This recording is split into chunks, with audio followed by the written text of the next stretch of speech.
Hola, buen día. Mi nombre es Liliana Alcalá, futura ingeniera industrial. Comenzando por describir las características que más distinguen mi profesión, son la habilidad numérica, empezando por ahí, la capacidad de realizar distintas actividades al mismo tiempo, la independencia de las personas también, el orden, la organización y la perfección que tenemos.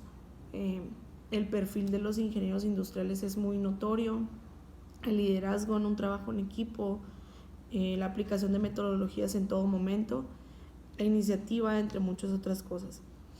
¿A qué nos dedicamos nosotros? Principalmente es buscar siempre la mejora dentro de una empresa, por ejemplo la productividad, o por ejemplo también eliminar desperdicios, variables, pues ir generando también creaciones y productos nuevos que sean pues atractivos para la sociedad y que al mismo tiempo cumplan con las necesidades de la sociedad en ese momento o en la etapa en la que se está atravesando. Otra de las cosas que nosotros como ingenieros industriales hacemos es la generación de aplicación de procesos sustentables. Esto quiere decir lo que ya mencioné previamente, que son pues la reducción de variabilidades, reducción de errores, aumentar productividad, ordenar las estaciones de trabajo, entre muchas otras cosas. Otra de las cosas que también un ingeniero industrial puede hacer es solucionar problemáticas por medio de ciencia o por medio de estadística dentro de una empresa, los cuales le pueden estar generando muchos costos o reducir su productividad o generar gastos en general. Y por último, también se realizan cambios para bien en una empresa en general, desde productividad, desde disminuir el rotamiento de los empleados, entre muchas otras cosas. Los riesgos de corrupción que se presentan en esta carrera son por lo general en empresas privadas. Dentro de estas empresas privadas se ven dos tipos de corrupción, la externa y la externa. Cuando es tipo de corrupción externa, se manejan muchos casos que tienen que ver con los sobornos a otras empresas, por ejemplo, a su competencia o a empresas que las manejan como proveedores. Sobornos me refiero a que hacen tratos y ponen cláusulas o ponen como condiciones desleales tanto para la persona como para la empresa como para la sociedad, entre muchos otros.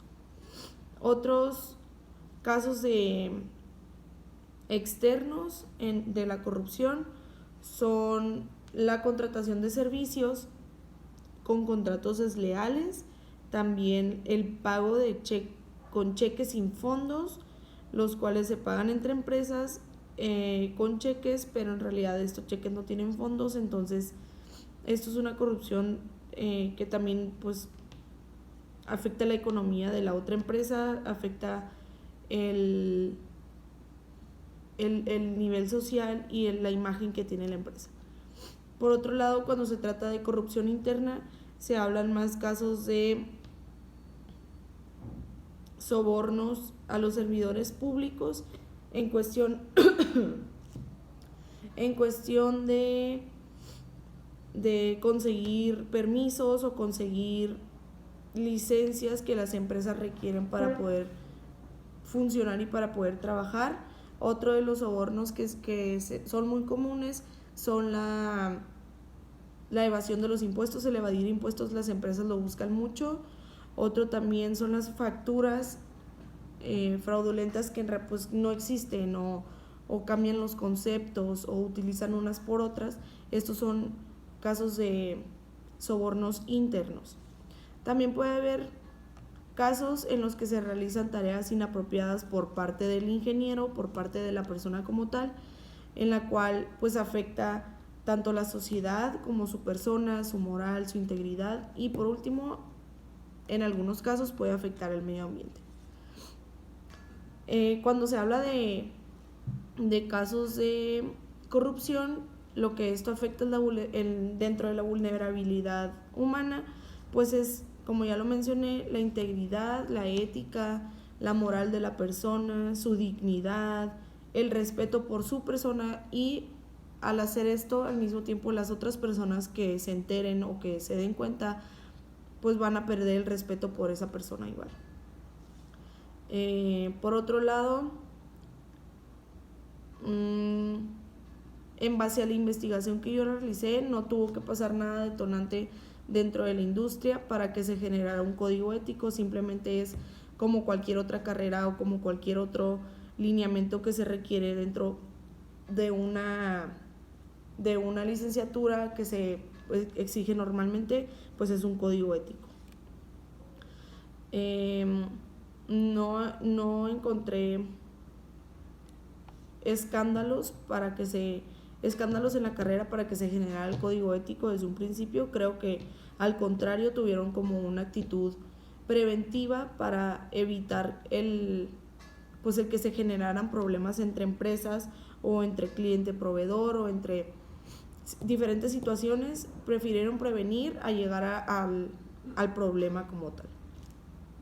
En el mundo, cuando se redactó este código, estaban pasando varias cosas. Me quise enfocar más en lo que estaba pasando aquí en México. El Código Ético de la Ingeniería Industrial se redactó en 1983. En este año, en enero, aumentó el precio de la luz, hubo bastantes robos, hubo alertas y pánico de que la gasolina se iba a terminar, entonces hubo compras excesivas de gasolina. En febrero la PGR anunció que las denuncias contra Portillo no procedían. En marzo se crea un Instituto Mexicano de la Radio. En abril muere en Los Ángeles una famosa actriz que se llama Dolores del Río.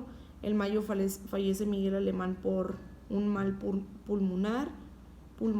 En junio se acusa a un presunto responsable por robo a Pemex. En julio el gobierno informa que las divisas generadas por Pemex son por intereses de deudas de países externos, entre muchas otras cosas que estaban sucediendo en nuestro país en ese año.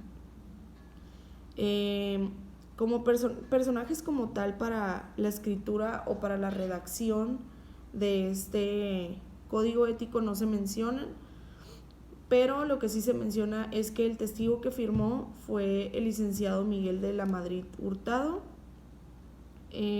cuando se estaba exponiendo el código. Una vez que estudié y leí el código ético, desde mi punto de vista, el punto fuerte que encontré y el lineamiento o la cláusula más padre, más inspiradora que encontré para mí, fue que el ingeniero, así dice, el ingeniero debe procurar el perfeccionamiento constante de sus conocimientos, en particular de su profesión, divulgar su saber, compartir su experiencia y proveer oportunidades para la formación, la capacitación de los trabajadores y brindar reconocimiento, apoyo moral y material a la institución educativa en donde realizó sus estudios. De esta manera revertirá a la sociedad las oportunidades que ha recibido. Se me hizo muy interesante el punto en el que mencionan que uno como ingeniero ya egresado debe de también apoyar al mismo tiempo a los trabajadores que a lo mejor no tienen una carrera dentro de la empresa. Por ejemplo, en tu equipo de trabajo, si encuentras a alguien que no tenga el conocimiento de tu carrera o que no haya tenido una carrera como tal y haya sido solamente una técnica, pues es el compartir tu conocimiento y el brindarle el apoyo que requiera en todo momento. Se me hizo algo esencial en la formación de todos y así poder generar mejores ideas y mejor futuro. Un punto débil que encontré es que no consideran el bienestar de la sociedad, o al menos no lo consideran tanto como a mí me gustaría. El bienestar de la sociedad, el bienestar del medio ambiente dentro de este código. Para eso yo redacté 3 sugerencias en las cuales se implican estos temas, que me gustaría que estuvieran como más, que se vieran puntos más enfocados a estas faltantes que acabo de mencionar. El primero es pues considerar el medio ambiente como tal. Hay casos en las que se construyen empresas o en las que se construyen pues puentes o cosas así, en las cuales no se considera tanto lo que va a afectar el medio ambiente esa construcción. Por otro lado, pues sancionar de alguna manera a estas empresas, o sancionarlas o clausurarlas o cancelar el proyecto, o simplemente no aceptarlo desde un principio. Pero considero que sí se tiene que tomar más en cuenta el medio ambiente. Por otro lado, considerar el bienestar de la sociedad. Hay empresas y empresas muy grandes y muy famosas, las cuales tienen como a las orillas de las ciudades sus plantas en las que construyen cosas que pueden llegar a emitir gases súper dañinos para la salud de las personas, o incluso desechar líquidos los cuales contienen químicos o los cuales contienen sustancias malignas para las personas, y no consideran que también hay gente que vive a los alrededores de la empresa o de la planta y que están dañando directamente su salud.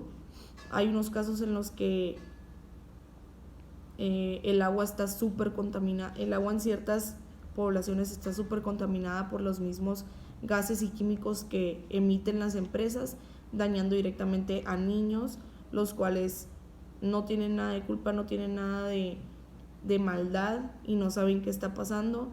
Incluso algunos papás a lo mejor no saben el mal que le están haciendo a sus hijos eso, pero pues no hacen nada por hacer un cambio o por clausurar esas plantas.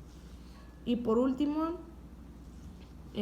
mantener el constante aprendizaje del ingeniero. Ya mencioné anteriormente que se requiere compartir, y te obligan a compartir la información que tú tienes, tus conocimientos con las demás personas y con los demás de tu equipo, pero nunca animan y motivan al ingeniero a estar en constante estudio, a siempre estar actualizando la información general que se requiera dentro de una empresa o lo que esté pasando en otras empresas, para poder reforzar el conocimiento que ya tiene.